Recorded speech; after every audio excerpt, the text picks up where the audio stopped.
Hello guys, welcome you all to my channel. Here is a new unit for you, that is genetics and variation. I am Megha. Today we are going to study about the chapter number 5, that is principle of inheritance and variation.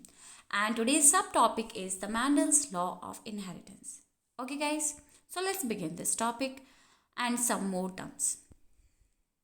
So you have seen that elephant give rise to a baby elephant, or we can say a rose plant give rise to another rose plant, or we can say rose plant is similar to another rose plant, right? If we see the human beings, we can see their children's looks similar to their parents, right? So why is it so? What is the answer of this question? That we will see. So you have seen that elders are saying that your nose is similar to your father, or they will say that your eyes are similar to your grandmother, isn't it? ये तो आपने normal से questions बहुत सुने होंगे, elders बताते हैं, ठीक है। और बहुत सी चीज़ों में आप डिफरेंट भी होते हैं, okay. Some of you are having free earlobe, but might be your parents are having attached earlobe, okay? Or we can say your eyes colors are blue, or we can say that the parents eyes colors are black, okay? So these are the variations. आप में variations भी तो होते हैं, similarities के साथ साथ variations भी होते हैं। तो इसका जो आंसर है वो किस में छुपा हुआ है? That is hiding in the heredity, okay. So what is heredity? Heredity is the transfer of characters, okay, or we can say the transfer of information. जो information है उसका transfer, information में similarities भी हो सकती हैं या variation भी हो सकता है, ठीक है। तो heredity की definition क्या हुई? The transfer of information, that is resemblances as well as variation from one generation to the next generation, okay, or we can say from parent to their offsprings. That is heredity, isn't it? Again I am repeating, heredity is the transfer of information from one generation to the next generation, okay. Then what is inheritance? Inheritance is the process of transfer of the characters, okay. Heredity is the transfer of information, but how this information is transferred, that is what we call inheritance, isn't it? You know, the cause is hidden in the sexual reproduction, okay. The cause of resemblance and variation is hidden in the sexual reproduction, means it is hidden in the gametes, okay. If we talk about human gametes, you know that sperm is the male gamete or egg is the female gamete. So here we can say the cause is hidden in the gametes, okay. Now the term genetics, what do you mean by genetics? The genetics is the branch of science which deals with the study of inheritance and variation, okay. ये एक science की branch है जिसमें क्या पढ़ा जाता है? Inheritance and variation. And this genetics term is coined by the scientist William Bateson in the year 1906. Okay, learn this name. William Bateson discovered, or we can say coined the term genetics. Okay, now here the very important person, that is the father of genetics. Who is the father of genetics? Here is the image. The father of genetics is Gregor John Mendel. Okay, so he is Gregor John Mendel, and let's see some information about him. You know, he is a monk. Monk, we can say a religious man. He is the head of the Austrian monastery. Monastery के head थे। अब उन्होंने उस monastery में क्या किया? 7 साल तक एक एक्सपेरिमेंट किया पी प्लांट पर, ओके।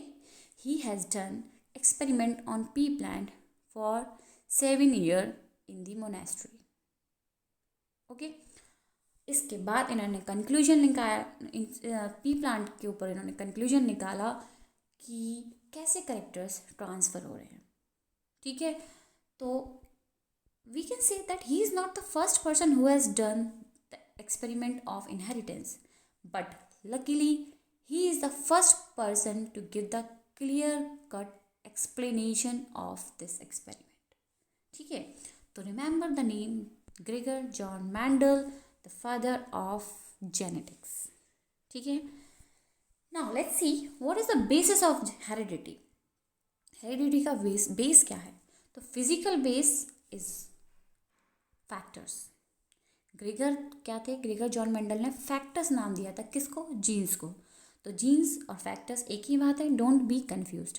पहले क्या, ग्रेगर जॉन मेंडल को जो नाम दिया है ग्रेगर जॉन मेंडल ने जीन्स को, वो फैक्टर्स दिया था. ठीक है, बाद में ये जीन्स कह गए. ओके, तो फिजिकल बेसिस क्या है? जीन्स है. You know all the cells contains genes. Okay, so here we can say this is a cell.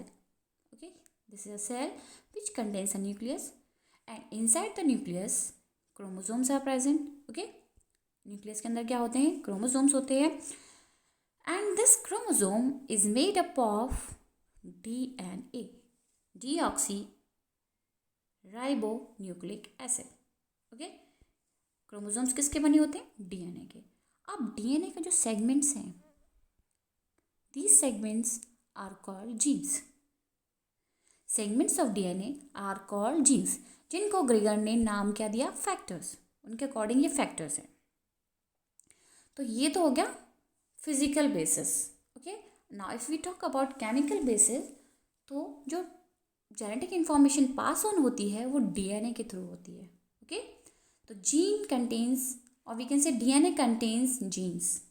Okay, so this is the DNA that is carrying the genetic materials, and it forms the chemical basis of heredity. Okay guys, isn't it? Now move on. So here you can see that Mendel's discovery was not appreciated. इतना मेहनत से उसने काम किया, but still his work is not appreciated. So why? Answer is his work was ahead of time. उस time में इसका काम, जो इसने काम किया था, वो बहुत आगे का था. यहाँ तक कोई सोच भी नहीं पा रहा था कि ऐसा भी हो सकता है. Okay, so his work was ahead of time. Then publish journal has limited circulation. इन्होंने जिस जर्नल में अपना काम पब्लिश कराया, उसका सर्कुलेशन बहुत ही लिमिटेड था. ठीक है, जो कि खबर सब तक पहुंच ही नहीं पाई. Okay, then very important, he has used mathematical approach in biology. ये तो बहुत ही ताज्जुब की बात हो गई ना कि बायोलॉजी में मैथ आ गई, क्योंकि भाई बायोलॉजी के बच्चों को वैसे भी they have a fear of maths. Okay, या तो वो बायोलॉजी पढ़ पाएगा या वो मैथ पढ़ सकते हैं ना. तो बायोलॉजी वाला मैथ नहीं पढ़ सकता और मैथ वाला बायोलॉजी नहीं पढ़ सकता. तो इन्होंने बहुत ही डिफरेंट काम कर दिया. बायोलॉजी में इन्होंने मैथमेटिकल अप्रोच यूज़ कर ली. ठीक है, then he fail to get similar results on hawkweed. तो हॉकवीड इज़ अ प्लांट. इन्होंने इस पर भी काम करके देखा, तो इनको जो पी प्लांट्स पे जो रिजल्ट्स मिले थे वो हॉकवीड के रिजल्ट से सिमिलर नहीं थे. तो इनको अपने ही थोड़े वर्क पे कॉन्फिडेंस नहीं था. These are the reasons of not appreciating the work of the Mandels. But later on, his work was rediscovered by 3 scientists in the year 1900. ठीक है, ये साइंटिस्ट बहुत इंपॉर्टेंट थे भाई. इन्होंने ग्रेगर का जो काम था वो फिर से रीडिस्कवर किया. अब बट ग्रेगर को तो पता ही नहीं भाई, वो तो चले गए दुनिया से. उनको कोई किडनी फेलियर हो गया था, तो वो तो चले गए, तो उनको तो पता भी नहीं मैंने इतना अच्छा काम कर दिया जेनेटिक्स में. ओके, तो बट इन साइंटिस्ट ने इनकी वर्क को फिर से रीडिस्कवर किया. Hugo de Vries of Netherland, Carl Correns of Germany and Erich von Tschermak of Austria. ये तीनों साइंटिस्ट हैं. आपको ये नाम याद रखने हैं. ठीक है, ये एग्ज़ाम में पूछ लिया जाता है. ये कौन से 3 साइंटिस्ट थे जिन्होंने ग्रेगर का वर्क रीडिस्कवर किया? Hugo de Vries of Netherland, Carl Correns of Germany and Erich von Tschermak of Austria. ठीक है, अब कंफर्मेशन दे दी बैटेसन ने, इन्होंने भी, ठीक है, इन्होंने भी कंफर्मेशन कर दी, लेकिन बाद में और भाई स्टैम्प लग गया कि ये बिल्कुल सही बात है, क्योंकि बैटेसन ने एनिमल्स के ऊपर भी काम किया, उन्होंने देखा कि सिमिलर रिजल्ट्स एनिमल्स में भी मिल रहे हैं। Okay guys, okay, William Bateson. Okay, so let's move on now, Mendel's experimental plant.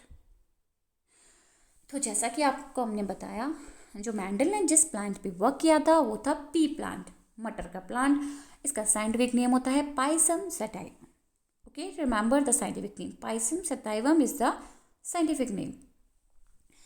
तो इन्होंने एक्सपेरिमेंट किया 7 ईयर्स तक। कौन से 1856 से स्टार्ट किया था ईयर से, और कब तक किया था, 1863 तक। ठीक है, ये 7 ईयर्स उन्होंने काम किया पी प्लांट पे। अब भाई यहाँ पे क्वेश्चन अराइज होता है कि why on pea plant only, pea plant पे ही उन्होंने काम क्यों किया, why not on potato plant, why not on tomato plant, they are many plants, why on pea plant.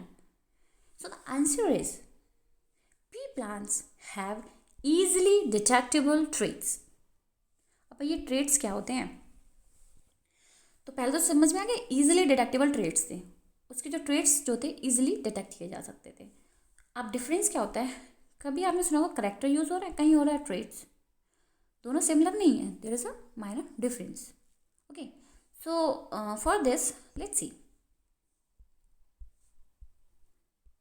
ये एक चिंटू है और ये मिंटू हैं। Okay, Chintu and Mintu. चिंटू की आपको करेक्टर की बात करें, टॉलनेस। चिंटू क्या है, अगर चिंटू की हाइट, सॉरी करेक्टर हम लें हाइट, तो चिंटू की हाइट कैसी है, टॉल, और मिंटू की हाइट कैसी है, शॉर्ट। ओके, तो करेक्टर जो हमने यूज़ किया है वो यहाँ पे हाइट है, और यहाँ पे अगर हम ट्रेट की बात करें तो वो ट्रेट्स क्या हो गए, टॉल और शॉर्ट। ओके, समझ गए आप, करेक्टर क्या है हमने लिया यहाँ पे हाइट, और जो ट्रेट्स हैं वो है टॉल एंड शॉर्ट। अब हम देखते हैं चिंटू का स्टमक कितना मोटा है और मिंटू थोड़ा सा पतला है, तो यहाँ पे करेक्टर हमने ले लिया, what we can say, we can say weight. ठीक है, वेट अगर हम बात करें तो ये तो हो गया फैटी और ये हो गया थिन। ओके, तो वेट नहीं लेंगे, करेक्टर हम क्या कह सकते हैं, हम ले सकते हैं हेल्थ। ओके, हेल्थ ले सकते हैं, तो इसकी हेल्थ अगर हम बात करें तो ये फैटी है और ये है थिन। चलिए अब हम बात करते हैं इनके हेयर्स की। ओके, हेयर्स कैसे हैं, हेयर्स इसके कैसे हैं, चिंटू के इसके कर्ली हेयर हैं और मिंटू के कैसे हैं, स्ट्रेट हेयर हैं। तो आपको समझ में आया करेक्टर क्या हो गया, करेक्टर क्या हो गया, फीचर हो गया, इंडिविजुअल का फीचर, और ट्रेट्स क्या हो गए, distinguishable feature of the traits, उस sorry not traits, here character आएगा, distinguishable feature of the character. ठीक है, ट्रेट्स करेक्टर को कैसे डिस्टिंग्विश कर रहे हैं आप, तो यहाँ पे मैंडल ने कितने करेक्टर्स लिए थे, 7 करेक्टर्स, ये 7 करेक्टर्स हैं, और ट्रेट्स कितने हो गए, you can count here, traits are 14। Okay, 1 2 3 4 5 6 7 7 और 7 या 14 ट्रेट्स। ओके, करेक्टर कितने थे, 7, और ट्रेट्स कितने थे, 14। ठीक है, समझ में आई ये बात। चलिए, okay, now move on to the next feature of the pea, that is self pollination। Self pollination के बारे में आप शायद जानते हैं कि transfer of pollen from the anther to the stigma of the same flower, और we can say same flower. Okay, चलिए अब हम एक प्लांट ड्रॉ करते हैं, इसका ये फ्लावर है, this is the female part और this is the male part. Okay, transfer of anther to the stigma of the same flower is what we call self pollination. तो पी प्लांट कैसा है, self pollinating plant है, तो इसलिए इसमें easily pollination हो जाता था, तो इसलिए पी प्लांट को सिलेक्ट किया गया। Next is artificial cross pollination is also possible here. ठीक है, आर्टिफिशियल क्रॉस पॉलिनेशन, अगर दूसरा प्लांट है सपोज यहाँ पे, अगर हम इसके पॉलन्स को इस पर ट्रांसफ़र करें तो ये पॉसिबल है, तो वो पी प्लांट में पॉसिबल है। Okay, transfer of pollens from the anther to the stigma of another flower, that is what we call cross pollination. तो यहाँ पे क्रॉस पॉलिनेशन भी पॉसिबल था। ठीक है, एंथर्स काट दिए गए, आपको इमैस्कुलेशन पढ़ा हुआ है शायद आपने, मैंने पिछले चैप्टर में मॉर्फोलॉजी जब पढ़ रहे थे तब पढ़ाया था। ठीक है, एंथर्स को कट कर दिया जाता है और उस पर डस्टिंग कर दी जाती है स्टिग्मा पे पॉलेंस की, जो हमारी चॉइस के हैं। ठीक है, तो that is artificial cross pollination. Then this plant is having short life cycle, ये एनुअल प्लांट है, एक साल में ही अपनी लाइफ साइकिल कंप्लीट कर लेता है। ऐसा नहीं है कि हमें इस प्लांट के लिए इसके सीड्स बनने तक हमें कम से कम 2-3 साल वेट करना पड़ी, तो बहुत टाइम लग जाएगा। ओके, तो शॉर्ट लाइफ साइकिल है इसकी, and it produce many seeds at a same time. मटर में तो बहुत सारे दाने होते हैं ना, बहुत सारे सीड्स होते हैं, तो कंक्लूजन जो है बहुत अच्छे से निकाल सकते हैं हम उससे। तो these are the characters of the pea plant. So these are the reasons as well why the Gregor John Mendel has selected this plant. Okay, next is your about true breeding line. अब ये क्या होता है, true breeding line क्या होता है? Let's see the definition first. Undergone continuous self-pollination shows the stable trait for several generation. अगर हम किसी भी प्लांट की बात करें, सपोज यहाँ पे पी प्लांट की ही बात करते हैं। अब पी प्लांट में दिस इज द प्लांट, इसका सेल्फ पॉलिनेशन ही कराते रहे, सेल्फ पॉलिनेशन, फिर दोबारा जो मिला उसको सो कराया, फिर उसका self pollination.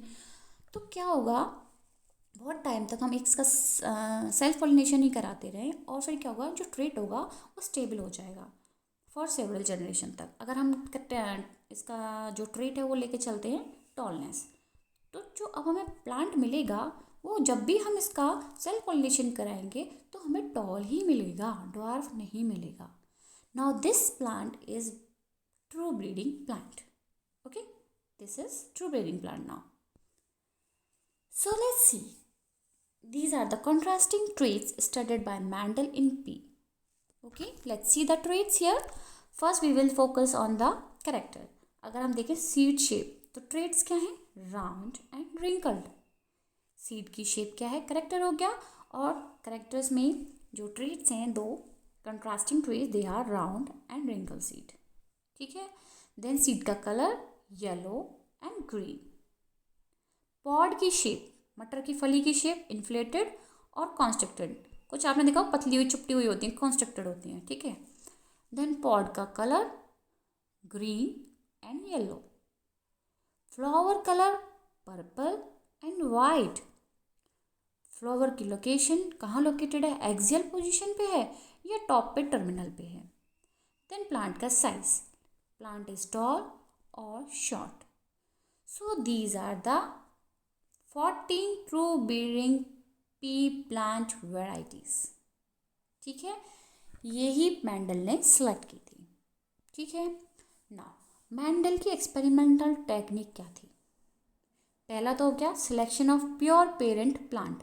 Pure parent plant समझ के ट्रू ब्रीडिंग प्लांट सेलेक्ट कर लिया, या तो उसको सेल्फ पॉलिनेशन के बाद उसे टॉल प्लांट ही मिलेंगे या उसे शॉर्ट ट्रू ब्रीडिंग प्लांट। ये आपको अभी मैंने टी क्यों लिखा, ये आपको नेक्स्ट वीडियो में मैं बताऊंगी।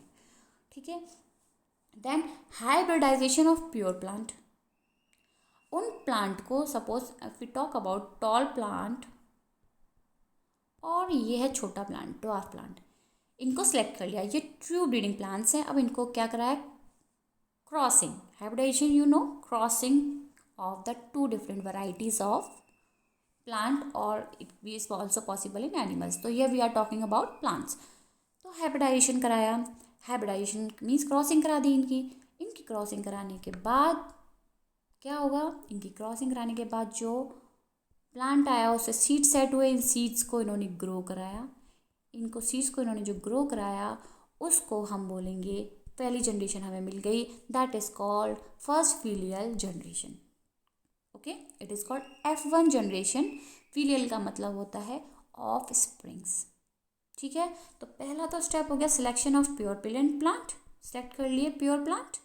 देन उनका हाइब्रिडाइजेशन कराया, मीन्स उनकी क्रॉसिंग करा दी। उनकी क्रॉसिंग कराने के बाद जो सीड्स मिले जिस उस प्लांट से उनको सो किया और उनसे फर्स्ट फीलियल जनरेशन मिल गई। फर्स्ट फीलियल जनरेशन जो मिली, suppose these are the plant which he get, okay, अब इन्हीं प्लांट का सेल्फ पॉलिनेशन करा दिया। ओके, ये तो हाइब्रिड्स है ना, क्योंकि इसमें 2 प्लांट की कैरेक्टरिस्टिक हैं, तो अब इनको सेल्फ पॉलिनेट करा दिया। So self pollination in hybrids, this is done. Then the seeds which are set, they are sown to get the next generation, that is what we call F2 generation. Okay, second filial generation, and so on, then F3 generation and so on. Okay guys, so this is the experimental technique of Mendel.